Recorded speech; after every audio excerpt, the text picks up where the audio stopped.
핀에 관해서 어떤 챌린지 뭐 아니면 또 이슈, 또 가능성에 대해서 좀 말씀을 드려야 될 것 같습니다. 여러분들 생각하기에 핀이 좋아 보이나요? 아니면 뭘 기대를 하고 들어왔는데 아닌 것 같나요? 그래서 그런 이야기를 좀 하고 싶은데, 계속 제가 클리어하게 두 가지, 이게 왜 제가 자꾸 이렇게 나눠서 이야기를 하냐면, 저도 처음에 많이 헷갈렸었거든요. 그래서 지금 그냥 일반적으로 핀이라고 하면 왼쪽을 얘기하고 있습니다. 근데 제가 보기에는 이거를 해야 되는 거는 맞는 것 같아요. 근데 핀이라는 거는 이거를 위해서 개발되고 이것만을 지금 많은 분들이 생각을 하고는 있습니다. 그래서 이거는 어떻게 보면 CA를 대체하자는 것 같고, 이거는 CA를 가져가되 좀 보완하자는 입장인 것 같습니다. 그래서 뭐 아키텍처 계속 말씀을 드렸고, 그래서 뭐 캐릭터리스트도 말씀을 드렸고, 만약에 좀 관심이 있으셔서 이쪽 가서 이제 구글이라든지 하면 논문을 좀 검색해 보시면 잘 된다는 이야기밖에 없을 겁니다. 잘 된다는 이야기밖에 없을 거예요. 그래서 그래서 저희도 뭐 예를 들어 논문을 보고 그대로 따라 하면 돼요. 거기서 제시하는 방법대로 하면 결과가 잘 나오는데, 뭐 예를 들어 디멘전이 뭐 10cm였는데 15cm로 늘려서 그럼 학습이 안 돼요. 학습이 안 되니까 수렴이 안 돼요. 지금 다 이런 식이에요. 논문에 발표되는 그 시츄에이션을 그대로 하면 뭐 결과가 나오는데, 뭐가 조금만 베리에이션이 있어도 수렴성이 좀 보장이 안 된다든가 언스테이블 하거나 지금 그러는 상황에 있습니다. 그래서 이게 아직도 갈 길은 좀 먼 것 같고, 그랬을 때 이제 왜 안 될까 좀 고민을 좀 해야 되는데, 몇 가지 이슈가 좀 있는 것 같습니다. 그걸 좀 뭐 많겠지만 몇 가지를 제가 좀 정리를 하면, 첫 번째 이슈는 또 다시 이게 핀의 문제가 아니라 펀더멘탈하게 미분 방정식을 가지고 있는 거에서 접근 방법의 이슈와 동일하다는 걸 제가 설명을 드리고 싶은 거고, 첫 번째 뭐 솔루션이 됐던 뭐 주어진 식이 됐던 그게 대부분 연속적이고 미분 가능, 스무스하고 미분 가능하고 이런 경우에는 다 나이스하죠. 나이스하죠. 근데 우리가 다루는 게 뭐 디스컨티뉴어스하거나 이렇게 뭐 싱글러리티가 있거나, 근데 미분을 해야 되는데 만약에 그러면 이게 좀 복잡한 이슈잖아요. 핀뿐만 아니라. 근데 이게 핀에도 그대로 적용됩니다. 왜냐하면 중간에 미분을 해야 되잖아요. 그래서 뭐 이걸 극복할 수 있는 대안이 핀 아닙니다. 동일한 이슈가 있다는 거. 그러면 이제 뭐 예를 들어 보겠습니다. 저희 연구실에 연구를 하고 있는 건데, 요 어떤지는 이해를 하실 필요는 없을 것 같고, 이렇게 온도가 이런 식으로 주어졌을 때 뭐 해석을 그라운드 트루스가 이렇게 나와 있고 핀으로 돌릴 때, 이거 뭐 그림이 비슷하니까 어느 정도 팔로우업이 되는구나. 요 때를 하면. 근데 동일한 모델에 타이밍을 바꿔가지고 이렇게 탁 튀는 디스컨티뉴티가 있는 그 순간에 비교를 해보면 이게 그라운드 트루스면 핀이 따라가지를 못해요. 못합니다. 그래서 여전히 그런 이슈가 있다는 거. 그래서 이때에 해당하는 중간에 계산이 될 때의 함수들을 미분을 해보면 이러니까 안 되죠. 당연히 안 되는 게 맞습니다. 여기도 뭐 별다른 방법이 있는 게 아니에요. 그럼 우리 이럴 때 CA에서 어떻게 하죠, 보통? 그래서 핀에서도 어떻게 하냐 하면 위크 폼을 한다든지 도메인 디컴포지션을 합니다. 근데 이거는 핀에서 뭐 새로운 아이디어가 나온 게 아니라 CA에서 이러한 이슈들이 나왔을 때 고민했던 그리고 그걸 해결하려고 했던 것과 유사한 패턴으로 가고 있어요. 근데 저는 모르겠습니다. 이게 여기 거를 보고 따라 하는 건지, 아니면 이 핀은 주로 이제 뭐 CS 컴퓨터공학 하시는 분들이 이제 메이저하게 이렇게 하고 있으니까. 근데 결국 펀더멘탈하게 비슷한 생각을 하고 계셔서 결과적으로 볼 때 비슷한 트렌드, 그건 저는 어느 게 전후가 관계가 맞는지는 모르겠지만 결과적으로 봤을 때 그때 했던 고민들이 다시 반복되고 있습니다. 그리고 그걸 해결하려고 하는 방식들도 지금 유사하게 패턴들이 보여요. 뭐 어떻게 하냐면, 우리 알잖아요. 미분 최대한 안 하고 싶으니까 적분하고 싶죠. 그래서 위크폼을 한다, 이런 접근법을 해서 뭐 이렇게 했더니 안 되던 게 풀리더라. 뭐 특정한 예시에서 그렇게 해서 논문 발표하고 있어요. 그리고 또 이건 넘어가겠습니다. 그리고 요건 약간 그 도식적으로 설명을 한 건데 이러한 뭐 공간상에서 뭔가 있을 때 전체를 학습해야 되는 네트워크이면 그 전체 스페이스를 다 커버해야 되니까 왠지 복잡할 것 같잖아요. 그래서 공간을 요렇게 나누고 각각에 해당하는 모델들을 학습을 하는 거죠. 그리고 그 바운더리를 조건이 두 개 모델 이웃하고 있는 모델에서 바운더리 조건은 같아야 된다는 컨스트레인트를 또 걸어두면 되잖아요. 우리 공간 이렇게 항상 이렇게 풀어왔잖아요. 여기도 그렇게 하고 있습니다. 그래서 제가 그거를 도메인 디컴포지션인데 도메인에서는 제가 보기에는 스페이스가 있고 타임이 있습니다. 타임도 이런 식이에요. 이렇게 되어 있을 때 요거를 여기서 하나 풀고 여기서 하나 풀고 여기를 두 개가 같아야 된다. 그러고 있어요. 보니까. 그래서 연구하고 논문 쓰고 그러고 있습니다. 그 두 번째 리미테이션은 이게 결국은 모델을 학습하고 수렴시킨다는 것은 결국 옵티마이제이션 문제거든요. 이터레이티브하게 옵티마이제이션하는 문제이기 때문에 또 옵티마이제이션을 할 때 예를 들어 로스 펑션이나 또는 오브젝트 펑션이 아주 복잡하거나 넌리니어하거나 이럴 때 어떻게 하냐고 고민을 하면 플러스 로스 펑션의 함수가 하나가 아니잖아요. 텀이 여러 가지잖아요. 여러 개잖아요. 이렇게 뭐 바운더리 컨디션도 있고 뭐 더 붙을 텐데 그럼 결국 우리가 람다라는 앞에 유저 디파인된 웨이트들 내가 어느 로스 텀을 중요하게 생각할 거며 어느 로스 텀을 좀 덜 중요하게 생각할 거며 이런 이슈가 여기도 여전히 있는 겁니다. 여전히 있는 거예요. 그러니까 뭐가 맞는지 그러니까 원래는 내가 예를 들어 이거를 내가 중시하겠다고 하면 여기다 큰 수를 줘야죠. 근데 이제 그게 첫 번째 이슈고 두 번째는 같은 말인데 이런 웨이트들이 있는데 여기 데이터 포인트와 아니면 뭐 피직스의 뭐 스케일이 다 다르잖아요. 스케일이. 그래서 일단 기본적으로는 넌 디멘저널하고 노멀라이제이션은 무조건 기본적으로 해야 됩니다. 최소한.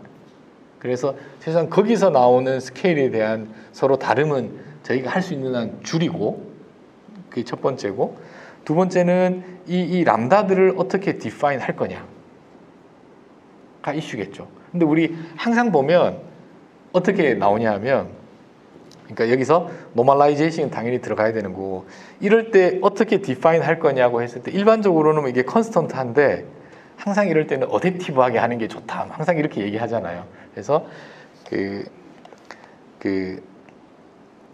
요런 개수들을 정할 때 좀 상황을 보고 어댑티브하게 이렇게 어사인을 하거나 수정을 하거나 뭐 이런 것이 여기에도 그대로 이쪽 필드에서 연구가 그대로 보이고 있습니다. 근데 이거는 멀티 텀들을 가진 오브젝티브 펑션을 어떻게 옵티마이즈 할 거냐에서 똑같이 나오는 얘기예요. 뭐 전혀 새로운 게 아니에요. 플러스 요건 어떻게 보면 또 공간에 관한 거고 이건 또 타임에 관한 건데 결국은 내부적으로는 좀 모디파이 된 거긴 하겠지만 결국은 그레디언트 디센트로 해서 계속 오메가 여기는 세타라고 했는데 이걸 결국 업데이트 하는 건데 그 업데이트하는 방향성을 이터레이션 할 때마다 좀 상황을 보고 어댑티브하게 이렇게 가자 뭐 이런 얘기가 여기도 있습니다. 이거는 그러니까 제가 뭐 이걸 디테일하게 설명을 드리는 게 아니라 이러한 이슈들이 있고 이러한 이슈들을 해결하려고 하는 다양한 노력들이 있다. 그냥 그 정도 말씀을 드리겠습니다. 또 다른 거는 뭐냐면 뭐 예를 들어서 우리 아까 뭐 유체가 됐든 뭐가 됐든 그럼 여기 이렇게 x, y 이렇게 있고 결국은 x, y 있고 막 네트워크 이렇게 있고 결국은 뭐 여기 예측해야 되는 값이 3개라고 하면 이렇게 지금 문제를 풀고 있잖아요. 그러면 여기에 들어가 있는 모델이 ANN이에요. ANN 맞죠? 자 그러면 좀 히스토리를 좀 다시 좀 비유적으로 제가 좀 설명을 드릴게요. 우리 처음에 인공신경망 하면 ANN이었어요. ANN. 그래서 ANN으로 잘 했었습니다. Universal Function Approximator니까. 좀 복잡한 거는 그냥 ANN에 그냥 어떻게 보면 그냥 때려넣고 뭐 근사하는 걸 했었죠. 근데 이제 비전 문제로 딱 오면 예를 들어 이 이미지가 들어왔을 때 여기에 이 이미지에 새가 있다는 클래시피케이션 문제 아주 대표적인 거죠. 근데 이거를 ANN이라는 프레임워크에 집어넣으려면 얘를 무조건 칼럼 벡터로 세워서 넣어야 돼요. 그렇잖아요. ANN이니까. 그러면 우리가 할 수 있는 게 얘를 이렇게 잘라야겠죠. 그리고 플래트닝을 해서 일렬을 쭉 세워야 된다고요. 뭐 엠리스 데이터셋도 그렇게 하고 있습니다. 자, 그런데 여기 픽셀 있고 그 다음 픽셀은 사실은 이미지 상으로는 거의 상관없다고 보는 게 맞죠. 근데 여기서는 이웃하는 항입니다. ANN은. 그리고 뭐 요 픽셀과 요 픽셀 이미지 상에서는 이웃하고 있지만 ANN에서는 상당히 떨어져 있겠죠. 이게 사람이 세상을 이미지를 비전으로 인식하는 것과 ANN은 맞지 않다고 생각을 한 거고, 그게 개선이 된 게 CNN이죠. 컨볼루션이라는 수학적인 컨볼루션을 오퍼레이팅을 하는 거가 요 근처의 커널 또는 필터를 가지고 쫙 로컬하게만 보겠다. 그리고 걔가 쫙 훑겠다. 이게 어떻게 보면 제가 보기에는 엄청나게 어떤 그 점핑이 있었던 거예요. 자, 그러면 우리 핀을 볼게요. 핀을. 이쪽이 개념적으로 볼 때는 지금 오늘 제가 보여드린 다 핀, 결국은 다 네트워크 자체는 ANN이었잖아요. 근데 우리 CA 생각해 보세요. 어떻게 하는지. CA는 우리 결국은 요 노드의 값을 업데이트하기 위해서 그냥 미분 한 번 한다고 하면 요 주변의 값을 가지고 업데이트를 하잖아요. 이렇게 그리드가 한데 멀리 있는 걸 참조하지 않잖아요. 근데 지금 ANN은 이 구조를 하면은 지금 참조를 학습을 해서 최종적으로는 하지 않겠지만 결국은 그래도 학습 과정 중에는 그걸 참조하라고 지금 열어둔 거잖아요. 우리가. 그래서 제가 보기에는 CA로 가면서 결국 우리가 로컬하게 봐야 되는데, 왜냐면 그래야지 그 로컬한 걸 가지고 차분을 해가지고 자기 값을 업데이트하고 그걸 계속 이터레이티브 하는 거니까. 그래서 CNN 같은 느낌, 아이디어 또는 구조가 들어와야 돼요. 들어와야 됩니다. 무조건 제가 보기. 왜냐하면 물리가 그렇고 CA가 그렇기 때문에.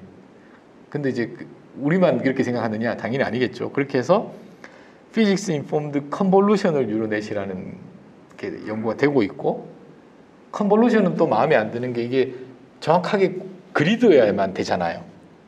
근데 우리가 메쉬를 짤 때 딱 요렇게만 메쉬를 안 짜잖아요. 그렇기 때문에 조금 더 그 그리드하다는 컨스트레인트를 푼 거는 그래프입니다. 그래서 최종적으로 제가 보기에는 Physics Informed Graph Neural Network으로 가야 되는 게 가야지만 좀 더 실제와 가까워지는 것 같고, 그래서 지금 많은 연구가 되고 있습니다. 근데 오늘은 강습회이기 때문에 ANN만 쓴 거예요. ANN만 쓴 거예요.